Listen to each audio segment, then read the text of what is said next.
Hello dear students, I welcome you all to the question practice series of mechanical engineering. In this session, we will solve some questions of metal joining processes, that is welding. This is the second problem solving session of welding.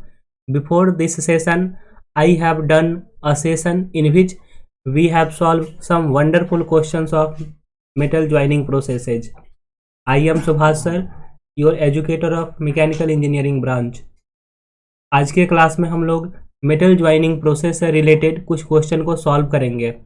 जैसा कि आपने welding topic में पढ़ा होगा, types of welding, और सारे types में आपको प्रोसेस पैरामीटर बताया गया होगा, कौन सा वेल्डिंग किस मटेरियल के लिए यूज करते हैं। तो इनसे बहुत सारे क्वेश्चंस फ्रेम होते हैं और कॉम्पिटिटिव एग्जाम में प्रोडक्शन इंजीनियरिंग में वेल्डिंग का एक बहुत अच्छा खासा वेटेज होता है। कोई भी आप टेक्निकल एग्जाम्स देते हो तो वहाँ पे आपको वेल्डिंग से कुछ क्वेश्चंस मिल जाएंगे और क्वेश्चंस बहुत आसान होते हैं। बस आपको कुछ कॉन्सेप्ट है जिसे आप ध्यान में रखेंगे तो क्वेश्चंस इजीली सॉल्व हो जाएंगे। तो आपके लिए यह प्रैक्टिस सीरीज आया है जिसमें आप कंप्लीट मैकेनिकल इंजीनियरिंग को क्वेश्चन के थ्रू आप रिवाइज करने वाले हैं। इस सेशन को आप कंटिन्यू फॉलो करें और जो भी प्रॉब्लम आपको होता है वह टेलीग्राम ग्रुप में आप ज्वाइन हो सकते हैं। वहाँ पे आपको क्वेश्चन का पीडीएफ और साथ ही साथ आपके पास अगर कोई डाउट है तो वो डाउट आप ग्रुप में डिस्कस कर सकते हो। टेलीग्राम ग्रुप का लिंक आपको यहाँ पे शो किया गया है। आप टेलीग्राम पे सर्च भी करेंगे जा करके @SUBHASHMIT1। तो आपको टेलीग्राम पे सुभाष सर के नेम से आपको एक ग्रुप मिल जाएगा, उसे आप ज्वाइन कर सकते हैं क्वेश्चन के पीडीएफ के लिए। साथ ही जो भी अपकमिंग वीडियोज आते हैं उस वीडियो का लिंक भी आपको टेलीग्राम ग्रुप में मिल जाएगा। उसके साथ ही आप डिफरेंट सोशल मीडिया पे फॉलो कर सकते हैं, आप कनेक्ट हो सकते हैं। तो आज यह सेकेंड सेशन है।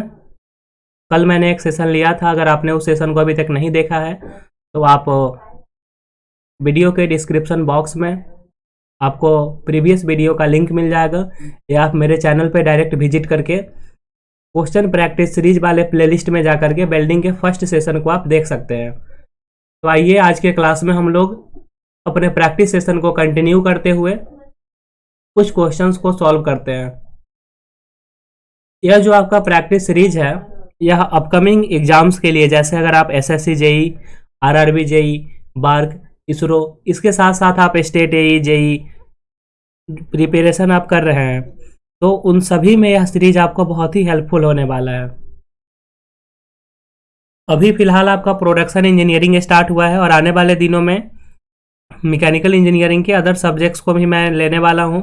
जैसे क्वेश्चन प्रैक्टिस सीरीज में डिजाइन पोर्शन में स्टार्ट करूंगा, वहां पे engineering mechanics, strength of material, machine design and theory of machines के क्वेश्चंस कवर होंगे।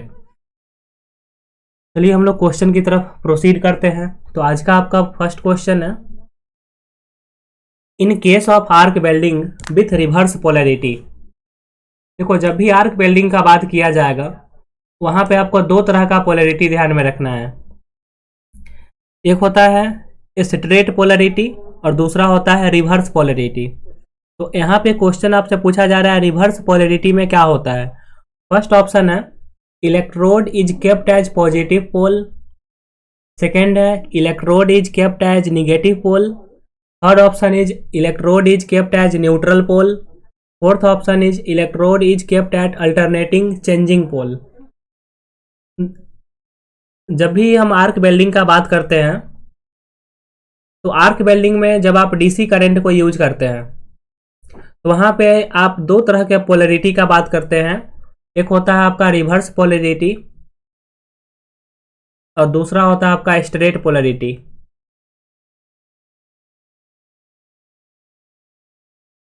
Straight polarity. तो यहाँ पे रिवर्स पोलैरिटी में हमसे पूछा जा रहा है कि इलेक्ट्रोड को पॉजिटिव बनाते हैं कि इलेक्ट्रोड को निगेटिव बनाते हैं। आप हमेशा याद रखिएगा कि जब भी आप रिवर्स पोलैरिटी का बात करते हैं इसको हम बोलते हैं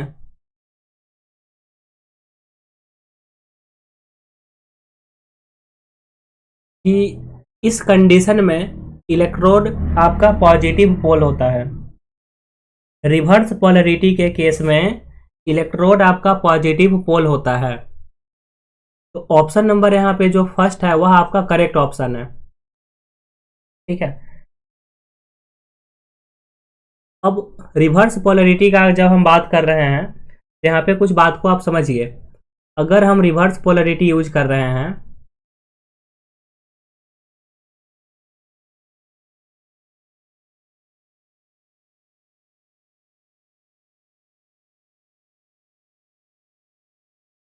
इलेक्ट्रोड आपका पॉजिटिव पोल होता है। पॉजिटिव पोल जो है वह इलेक्ट्रोड होता है।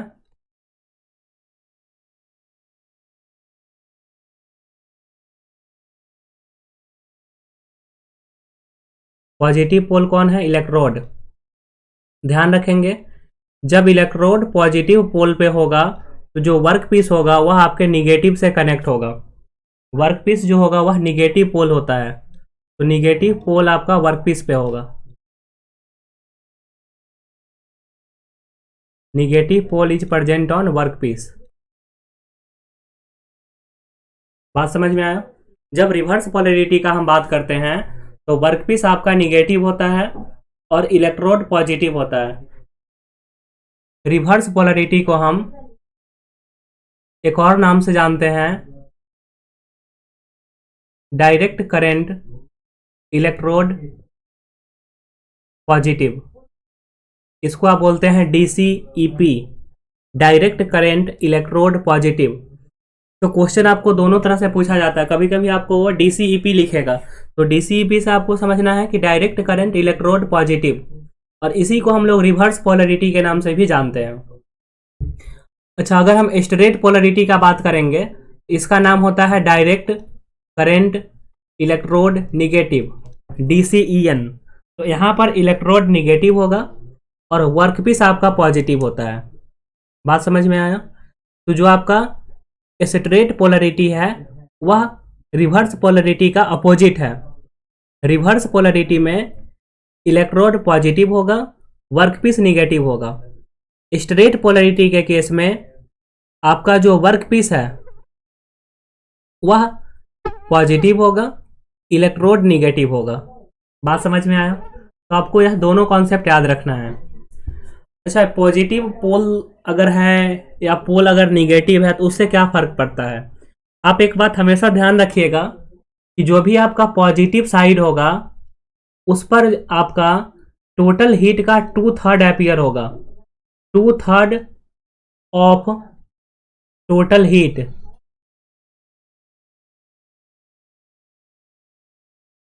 रिमेनिंग हीट नेगेटिव पोल पे अपीयर होता है, तो यहां पे आपका 1/3 of total heat. Reverse polarity के केस में 2/3 ऑफ टोटल हीट आपके इलेक्ट्रोड पे रहेंगे और 1/3 ऑफ टोटल हीट वर्कपीस पे आएगा। अगर हम स्ट्रेट पोलैरिटी का बात करते हैं तो वहां पे इलेक्ट्रोड निगेटिव होता है। इलेक्ट्रोड निगेटिव है तो टोटल हीट का 1/3 पार्ट इलेक्ट्रोड पे आएगा और रिमेनिंग 2/3 पार्ट आपका वर्कपीस पे आएगा। तो इस बात को ध्यान में रखना है। कभी कभी आपसे हीट से रिलेटेड क्वेश्चंस भी पूछे जाते हैं। आई होप आपको यह कॉन्सेप्ट समझ में आया होगा। आइए नेक्स्ट क्वेश्चन पे मूव करते हैं। इन स्ट्रेट पोलैरिटी वेल्डिंग, फिर से आपका क्वेश्चन आ गया स्ट्रेट पोलैरिटी का। ठीक है, अभी जस्ट हम आपको बताए हैं कि स्ट्रेट पोलैरिटी में क्या होता है। स्ट्रेट पोलैरिटी को हम लोग बोलते हैं direct current electrode negative. Direct current electrode negative, DCEN, direct current electrode negative. तो आपको यहां से पता लग रहा होगा इलेक्ट्रोड आपका निगेटिव है तो जो वर्क पीस होगा वह पॉजिटिव होगा। तो यहाँ पे अगर आप ऑप्शन को देखेंगे तो फर्स्ट ऑप्शन है electrode holder is connected to the negative and work to the positive lead. Second, electrode holder is connected to the positive and the work to the negative lead. उसके बाद है electrode holder is to be earthed and the work is positive lead. Last option is electrode holder is connected to the negative lead and the work is to be earthed. तो straight polarity को हम लोग बोलते हैं direct current electrode negative. Straight polarity में electrode आपका negative होगा तो वर्कपीस आपका पॉजिटिव होगा। तो आपको बहुत क्लियरली यहाँ पे विजिबल होगा। The correct option is first option, electrode holder is connected to the negative end workpiece to positive lead. बात समझ में आया? तो जो आपका स्ट्रेट पोलरिटी है, रिवर्स पोलरिटी है, इससे हमेशा क्वेश्चंस देखने को मिल जाते हैं। अब आपको ये बात क्लियर हो गया होगा कि DCEN में इलेक्ट्रोड आपका निगेटिव होगा, वर्कपीस आपका पॉजिटिव होगा। अच्छा, वर्कपीस पॉजिटिव है तो टोटल हीट का 2/3 हीट वर्कपीस पे अपीयर होगा और 1/3 हीट आपका इलेक्ट्रोड पे अपीयर होगा। आइए नेक्स्ट क्वेश्चन पे चलते हैं। नेक्स्ट क्वेश्चन है आपका रेसिस्टेंस वेल्डिंग से वोल्टेज कितना सप्लाई करते हैं रेसिस्टेंस वेल्डिंग में। देखो, जब भी आप वेल्डिंग पढ़ेंगे तो वेल्डिंग का टाइप्स बहुत इंपॉर्टेंट है और अलग अलग टाइप्स में आपसे प्रोसेस पैरामीटर्स भी पूछा जाता है। जैसे रेसिस्टेंस वेल्डिंग में प्रोसेस पैरामीटर्स में आपको ये देखना है कि आपका जो वोल्टेज होता है वह किस रेंज का होता है, करंट आप किस रेंज का सप्लाई करते हैं। तो रेसिस्टेंस वेल्डिंग में वोल्टेज आपसे पूछा जा रहा है कितना होता है, 100 वोल्ट, 1 वोल्ट, 500 वोल्ट, 1000 वोल्ट। देखो, रेसिस्टेंस वेल्डिंग जब भी आप बात करते हैं ना तो आप यहाँ पे 2 टर्म याद रखेंगे। वोल्टेज आपका बहुत लो होता है, करंट का वैल्यू बहुत हाई होता है। रेसिस्टेंस वेल्डिंग में आपका वोल्टेज काफी लो होता है,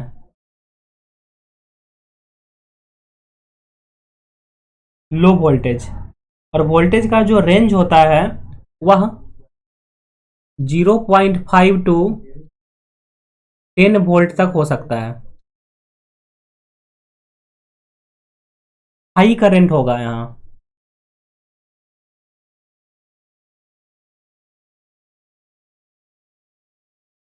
हाई करंट का रेंज अप टू 10,000 एम्पियर तक हो सकता है, अप टू 10,000 एम्पियर।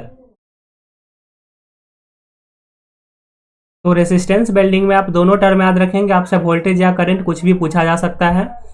तो वोल्टेज 0.5 से 10 वोल्ट तक होता है, उसके अकॉर्डिंग ऑप्शन नंबर आपका बी करेक्ट है, 1 वोल्ट। आइए हम लोग नेक्स्ट क्वेश्चन पे चलते हैं। Which of the following welding method is not a solid state welding process. आपसे पूछा जा रहा है कि कौन सा welding solid state welding process नहीं है।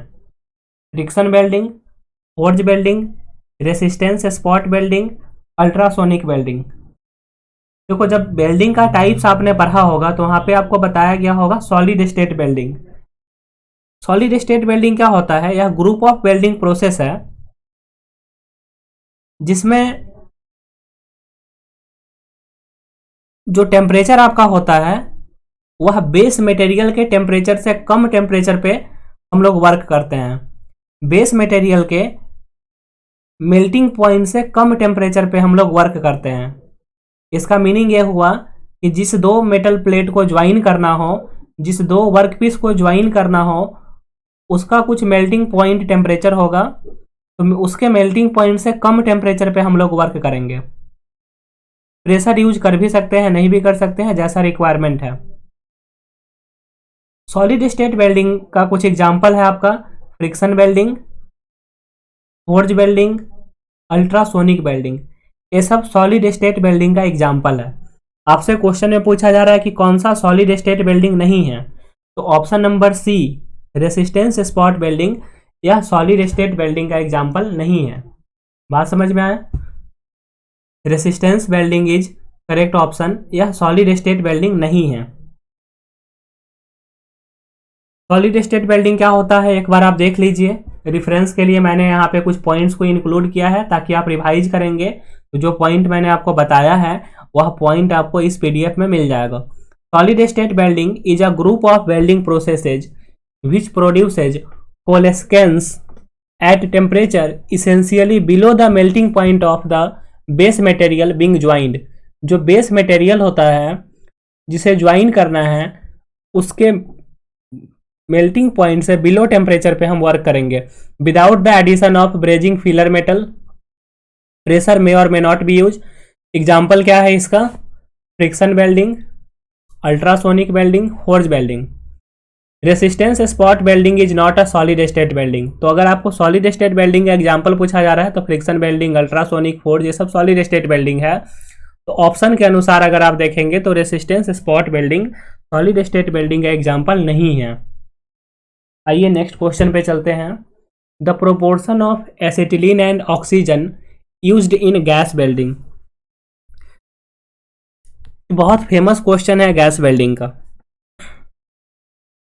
गैस वेल्डिंग का जब आप बात करते हैं ना तो इसको हम बोलते हैं ऑक्सी फ्यूल वेल्डिंग। यह गैस वेल्डिंग को ही बोलते हैं oxy fuel welding. Oxy fuel welding का क्या मीनिंग है कि यहाँ पे हम ऑक्सीजन यूज करेंगे और साथ ही साथ आपका कुछ फ्यूल यूज होगा। फ्यूल में क्या यूज हो सकता है? तो मोस्टली फ्यूल में एसिटिलीन यूज होता है, लेकिन एसिटिलीन के प्लेस पे हम लोग प्रोपेन, हाइड्रोजन यूज कर सकते हैं, लेकिन जो ज़्यादातर यूज होता है वह एसिटिलीन गैस यूज होता है।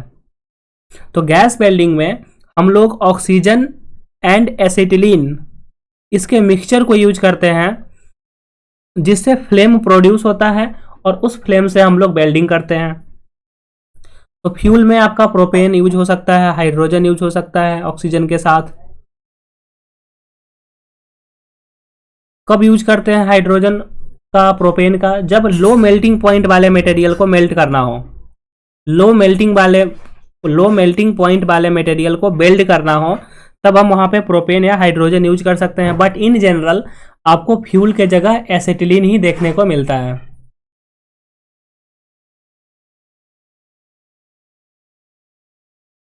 एसिटिलीन का केमिकल फार्मूला C2H2 होता है, ठीक है। अब यहां पे जो ऑक्सीजन गैस है और दूसरा आपका एसिटिलीन गैस है, दोनों के अमाउंट को हम वैरी करके अलग अलग टाइप के फ्लेम प्रोड्यूस करते हैं, ठीक है। ऑक्सीजन और एसिटिलीन के रेशियो को वैरी करके हम डिफरेंट टाइप के फ्लेम प्रोड्यूस करते हैं। तो मेनली 3 तरह का आपका फ्लेम बनता है। एक होता है न्यूट्रल फ्लेम,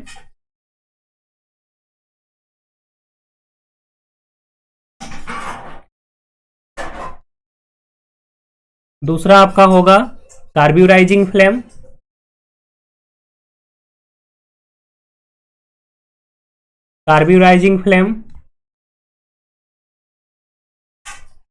और एक होगा आपका ऑक्सीडाइजिंग फ्लेम।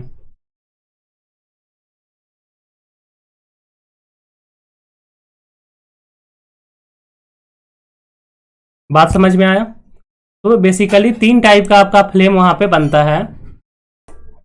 इस क्वेश्चन में आपसे पूछा जा रहा है कि the proportion of acetylene and oxygen used in gas welding. तो देखो यहां पर आपको कुछ मेंशन नहीं किया गया है, आपसे डायरेक्ट पूछा जा रहा है कि किस प्रोपोर्शन में होता है। तो इन जनरल आप जो यूज करते हैं वो न्यूट्रल फ्लेम, तो उस केस में आपका जो प्रोपोर्शन होगा वह 1:1 होगा। यहाँ पे क्वेश्चन में मेंशन नहीं किया है, तो आपका जो आंसर होगा वो न्यूट्रल फ्लेम के लिए होगा और आप वैल्यू यहाँ पर पुट करेंगे 1:1। तो correct option is option number B. अब यहाँ पे तीनों टाइप का फ्लेम हम लोग एक एक करके देख लेते हैं कि न्यूट्रल फ्लेम क्या है, कार्ब्यूराइजिंग फ्लेम क्या है, ऑक्सीडाइजिंग फ्लेम क्या है, और कौन सा फ्लेम हम कहाँ पे यूज करते हैं उसका भी बात करेंगे, और साथ ही साथ कौन सा फ्लेम कितना टेम्परेचर प्रोड्यूस करता है ये भी क्वेश्चंस आपसे पूछे जाते हैं। सबसे पहले हम बात करते हैं न्यूट्रल फ्लेम्स का। देखो मोस्ट जो फ्लेम हम लोग यूज करते हैं मोस्ट ऑफ द टाइम वह न्यूट्रल फ्लेम है। न्यूट्रल फ्लेम में ऑक्सीजन और एसिटिलीन का रेशियो आपका 1 से 1.1 के बीच वैरी कर सकता है।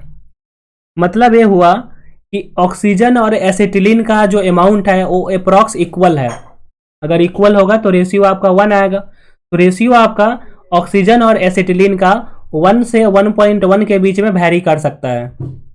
टेम्परेचर जो यहाँ प्रोड्यूस होता है 3100 degree Celsius to 3250 degree Celsius, यह टेम्परेचर आपका प्रोड्यूस न्यूट्रल फ्लेम के द्वारा होता है। न्यूट्रल फ्लेम से सबसे ज्यादा बेनिफिट यह है कि फ्लेम न्यूट्रल होने के कारण मोल्टेन मेटल के साथ कोई भी केमिकल रिएक्शन नहीं होता है। बात समझ में आया?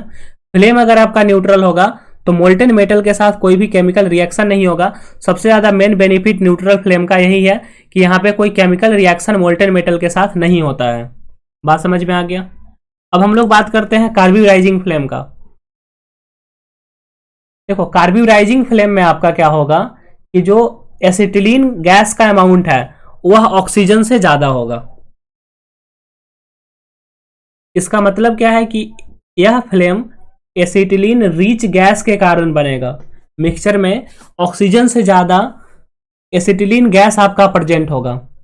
कार्ब्यूराइजिंग फ्लेम को आप एक और नाम से जानते हैं, that is reducing flame. Carburizing flame is also known as reducing flame. यहां पर जो टेम्परेचर प्रोड्यूस होगा वह न्यूट्रल से कम टेम्परेचर प्रोड्यूस होता है। यहाँ पे टेम्परेचर का जो वैल्यू आएगा 2950 degree Celsius to 3100 degree Celsius, यह टेम्परेचर आपका प्रोड्यूस होता है कार्ब्यूराइजिंग फ्लेम में। अब अगर हम कार्ब्यूराइजिंग फ्लेम को आप ध्यान से देखेंगे, जब आप गैस वेल्डिंग करते हैं कार्ब्यूराइजिंग फ्लेम के साथ, तो वहां पे आपको कलर का कुछ अलग अलग लेवल दिखेगा। 3 डिस्टिंक्ट लेवल ऑफ कलर वहां पे अपीयर होते हैं। देखो जो आपका वेल्डिंग टिप पे जो नोजल लगा होता है, उस नोजल के पास आप देखेंगे तो आपको सबसे पहले ब्लू कलर का कोन शेप आपको दिखेगा, कुछ ऐसे ब्लू कलर का कोन शेप आपको दिखेगा। उसके बाद आपको एक इन्वेलप दिखेगा या फीदर दिखेगा डार्कर ब्लू कलर का। उस कोन शेप के जस्ट आगे आपको एक इन्वेलप दिखेगा डार्कर ब्लू कलर का। उसके बाद एक और आपको फीदर दिखेगा, वह और ज्यादा डार्कर ब्लू कलर का होगा।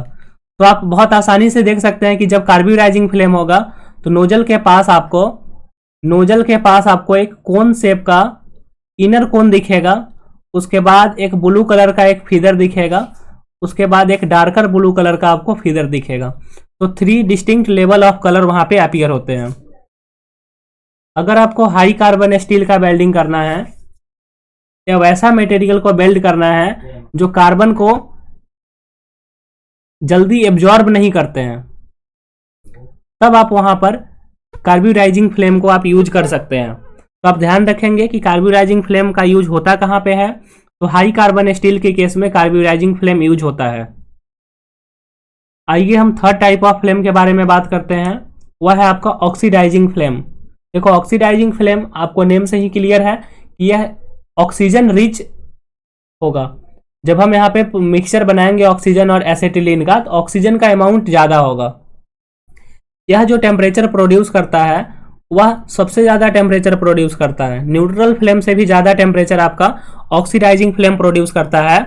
और टेम्परेचर का जो वैल्यू होगा 3350 degree Celsius to 3500 degree Celsius. तो इसीलिए जब भी आपसे गैस वेल्डिंग में टेम्परेचर पूछा जाता है तो आप बता सकते हैं कि up to 3500 degree Celsius temperature produce होता है।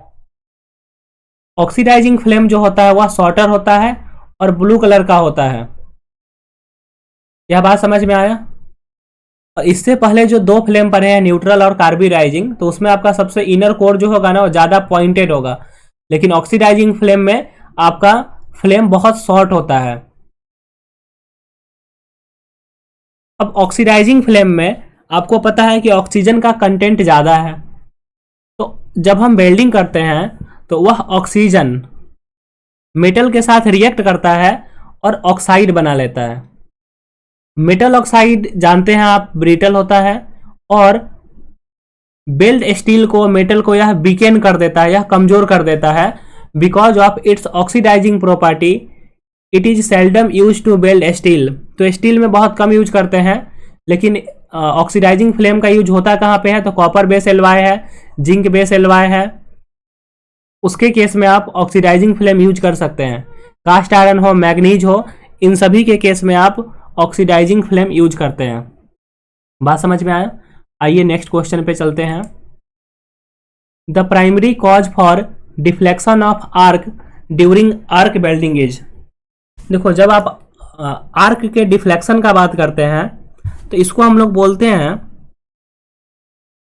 Arc blow. Deflection of arc का मीनिंग क्या है? Arc blow. Deflection of arc का मीनिंग है आर्क ब्लो। वेल्डिंग में आपने टर्म बहुत बार सुना होगा, आर्क ब्लो। आर्क ब्लो जो होता है ना, वह मैग्नेटिक फील्ड के कारण होता है।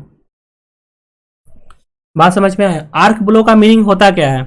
जैसे आप जानते हैं कि जब हम वेल्डिंग करते हैं तो वहां पे जो इलेक्ट्रोड यूज करते हैं उस इलेक्ट्रोड का कुछ एक्सिस होगा। तो आर्क जो है ना, वो एक्सिस के अलोंग ना आकर के वहां से वो अलग अलग डायरेक्शन में डिफ्लेक्ट हो जाता है। आपका आर्क ना डिफ्लेक्ट हो जाता है, इलेक्ट्रोड के एक्सिस के तरफ से आर्क ना आकर के वह अलग अलग डायरेक्शन में आपका डिफ्लेक्ट हो जाता है, जिसको आप आर्क ब्लो बोलते हैं। ठीक है।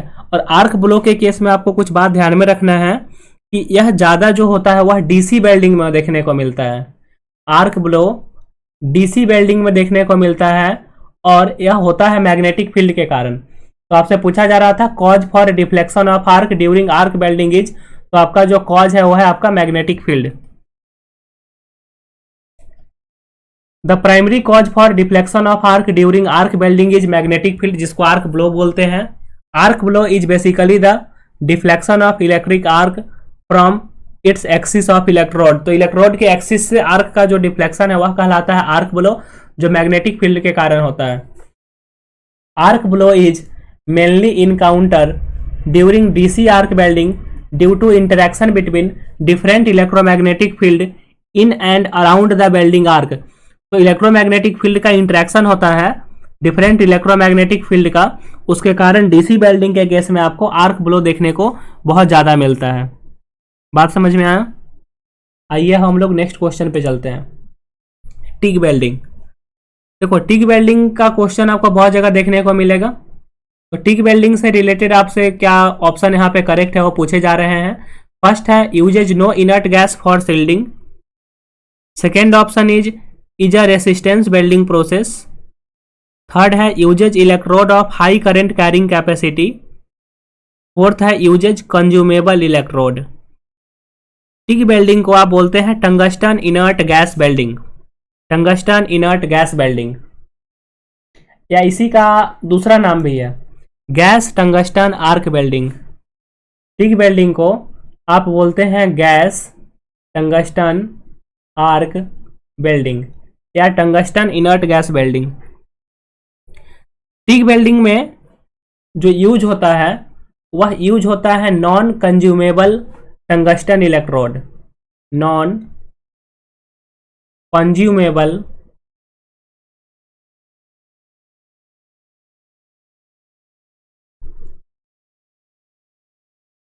टंगस्टन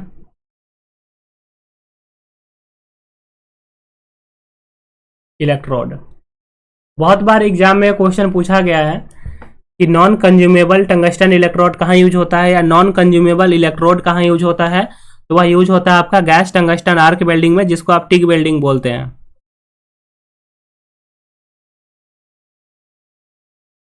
और एक बात और आपको ध्यान में रखना है कि जब आप टिग वेल्डिंग करते हैं तो करंट का वैल्यू हाई होता है। टिग वेल्डिंग के केस में पावर सप्लाई आप यूज करते हैं to generate electric arc between the tungsten and the workpiece. वहां पे आप इलेक्ट्रिक आर्क का यूज करते हैं, तो आर्क प्रोड्यूस करने के लिए आप हाई करंट वहां पे रखते हैं। बात समझ में आया? तो ऑप्शन यहाँ पे टिग वेल्डिंग के केस में आपका ऑप्शन नंबर सी करेक्ट है, uses electrode of high current carrying capacity. और जब आप टिग वेल्डिंग करते हैं तो जो वेल्ड एरिया होता है, जो आपका वेल्डिंग एरिया के आसपास का जोन है, उसमें एटमॉस्फेरिक ऑक्सीजन प्रेजेंट है और भी अदर गैसेज प्रेजेंट है। तो हम यहाँ पे क्या करते हैं, वेल्डिंग के समय इनर्ट गैस का सील्डिंग कर देते हैं। जहाँ पे हम वेल्डिंग कर रहे हैं वहाँ पे इनर्ट गैस का सील्डिंग प्रोवाइड करते हैं, जिसमें मेनली हम ऑर्गन और हीलियम गैस को यूज करते हैं। बात समझ में है? ऑर्गन और हीलियम गैस को यूज करते हैं। देखिए कुछ इंपॉर्टेंट पॉइंट टिक वेल्डिंग से related. Tungsten inert gas welding, it is also known as gas tungsten arc welding, is an arc welding process that uses a non-consumable tungsten electrode to produce the weld। और सबसे last में देखिए, the weld area is generally protected from atmospheric contamination by use of N inert shielding और cover gas, जिसमें आपका organ and helium main gas है जो shielding का काम करता है। जब हम वेल्डिंग करते हैं तो वेल्डिंग जहाँ पे हो रहा है उसके चारों तरफ ऑर्गन और हीलियम का हम लेयर यूज करते हैं, ताकि एटमॉस्फेयर में जो भी आपका गैसेज प्रेजेंट है उससे आपका कोई रिएक्शन ना हो। बात समझ में आया? इसके बाद है आपका इन रेसिस्टेंस वेल्डिंग। यह जो क्वेश्चन है यह पूछा जा रहा है कि रेसिस्टेंस वेल्डिंग में आपका कौन सा ऑप्शन करेक्ट होगा। तो देखिए फर्स्ट ऑप्शन है high voltage with very low current, very short time के लिए। Low voltage, very low current और very short time. Low voltage, very low current, long time के लिए। लास्ट ऑप्शन है low voltage with very high current is passed for very short time. अब यहाँ पे जो ऑप्शन है ना काफ़ी कंफ्यूजिंग है, क्योंकि आपसे यहाँ पे वोल्टेज भी पूछा जा रहा है, करंट भी पूछा जा रहा है और साथ ही साथ टाइम ड्यूरेशन भी पूछा जा रहा है। ठीक है, तो आप रेसिस्टेंस वेल्डिंग के केस में याद रखेंगे, कुछ देर पहले ही हमने आपको एक क्वेश्चन करवाया था जहां पे मैंने आपको एक बात बताया था कि रेसिस्टेंस वेल्डिंग के केस में वोल्टेज आपका लो होता है और उसका वैल्यू भी मैंने बताया था वह 0.1 वोल्ट से लेकर के 0.1 से लेकर के अप टू 10 वोल्ट तक हो सकता है। और करंट का वैल्यू मैंने बताया था कि करंट जो है आपका वह अप टू 10,000 एम्पियर हो सकता है। बात समझ में आया? तो एक बात तो क्लियर है कि वोल्टेज आपका लो होगा और करंट का वैल्यू हाई होगा। तो फर्स्ट ऑप्शन है हाई वोल्टेज, गलत है। यहाँ पे लो वोल्टेज है लेकिन करंट लो है तो ये भी रॉन्ग हो गया। यहाँ लो वोल्टेज है लेकिन करंट लो है तो ये भी रॉन्ग है। लास्ट ऑप्शन आपका बचा लो voltage with very high current is pass for very short time. Option आपका जो करेक्ट होगा वह है ऑप्शन नंबर डी। बात समझ में आया? ऑप्शन नंबर डी आपका करेक्ट है। आई होप आपको ये बात क्लियर हो गया होगा। Option number D is correct. तो प्रोसेस पैरामीटर आपका वेल्डिंग में बहुत ज़्यादा इंपॉर्टेंट है, इसको आप ध्यान में रखेंगे। तो आज के क्लास में हम लोग यहीं तक क्वेश्चन को सॉल्व करते हैं, फिर अगले सेशन में हम लोग बाकी बचे हुए क्वेश्चंस को सॉल्व करेंगे। वेल्डिंग का अभी यह प्रैक्टिस सीरीज कंटिन्यू आपका चलेगा और वेल्डिंग से रिलेटेड जो भी क्वेश्चंस बन सकते हैं या वेल्डिंग टॉपिक से जो क्वेश्चन प्रीवियस एग्जाम्स में पूछे जा चुके हैं, ऑलरेडी पेपर में जो क्वेश्चंस आ चुके हैं, उन सारे क्वेश्चंस का कलेक्शन आपको यहाँ पे मिलने वाला है। यह सेशन आने वाले एग्जाम्स के लिए आप AE exam, state JE exam, SSC JE, RRB JE, ISRO, BARC, DRDO, HPCL, इन सभी एग्जाम्स के लिए प्रिपेयर कर रहे हैं। तो आपके लिए यह सेशन बहुत ही यूजफुल होगा। आप इस सेशन को कंटिन्यू फॉलो करें, क्वेश्चंस को आप प्रैक्टिस करें और प्रैक्टिस करने के लिए आप लेक्चर को देखने के बाद टेलीग्राम में जा करके आप पीडीएफ को डाउनलोड करके रख सकते हैं। टेलीग्राम में यह पीडीएफ आपको मिल जाता है, वहां से आप इसको डाउनलोड करके रख लें और इस क्वेश्चन को आप प्रिंट आउट करके भी अपने से बार बार प्रैक्टिस कर सकते हैं। प्रैक्टिस आप जितना ज़्यादा करेंगे एग्जाम के लिए वह उतना ही ज़्यादा बेनिफिशियल होगा, क्योंकि जितना आप प्रैक्टिस करेंगे एग्जाम में आप उतने अच्छे से स्कोर कर पाएंगे। देखो प्रैक्टिस से बहुत सारा बेनिफिट होता है। एक आपका होगा कि टाइम मैनेजमेंट। अभी तो मुझे टाइम लग रहा है क्योंकि हर क्वेश्चन को पूरा डिटेल में मैं एक्सप्लेन कर रहा हूँ, उससे रिलेटेड जो क्वेश्चंस और भी फ्रेम हो सकते हैं उसके बारे में भी मैं बता रहा हूँ।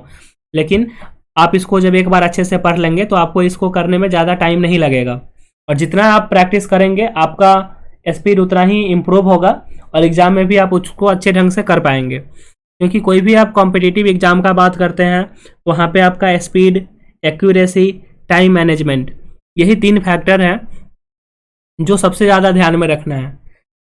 उससे भी पहले का कुछ फैक्टर होता है जैसे सिलेबस कवरेज है, रिवीजन है, प्रैक्टिस, तो वो सब आप कर सकते हो। लेकिन एग्ज़ाम को क्रैक करने के लिए मेनली आपका स्पीड होना चाहिए, एक्यूरेसी होना चाहिए टाइम मैनेजमेंट, जो at the time of examination आपको रिक्वायरमेंट होता है।